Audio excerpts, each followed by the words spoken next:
Beknoza Halimovna Qashqadaryo irrigatsiya tizimlari havza boshqarmasi kichik loyiha guruhi loyiha smeta ishlari bo'yicha muhandis lavozimida 5 yildan beri o'z faoliyatimni olib borib kelmoqdaman.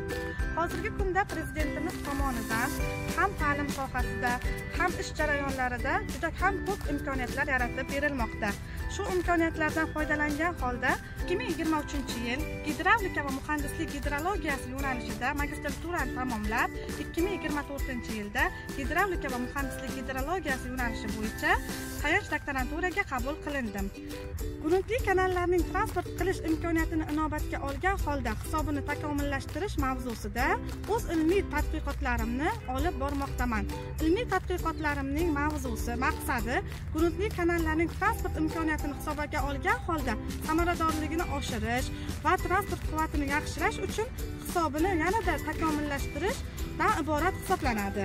Ilmiy tadqiqot olib borish jarayonida universitetimiz professor o'qituvchilari, ustozlarimiz hamda havza boshqarmamizda ko'p yillardan beri suv xo'jaligi ravnaqi uchun o'z hissasini qo'shib kelayotgan hamkasblarimiz bilan ustoz shogird an'analarini amalga oshirgan holda ulardan olgan bilim va ko'nikmalarimizni amaliyotga tatbiq qilib ish jarayonimizda qo'llab kelmoqdamiz. Suv xo'jaligini yanada rivojlantirishni o'z oldimga maqsad qilib qo'yganman.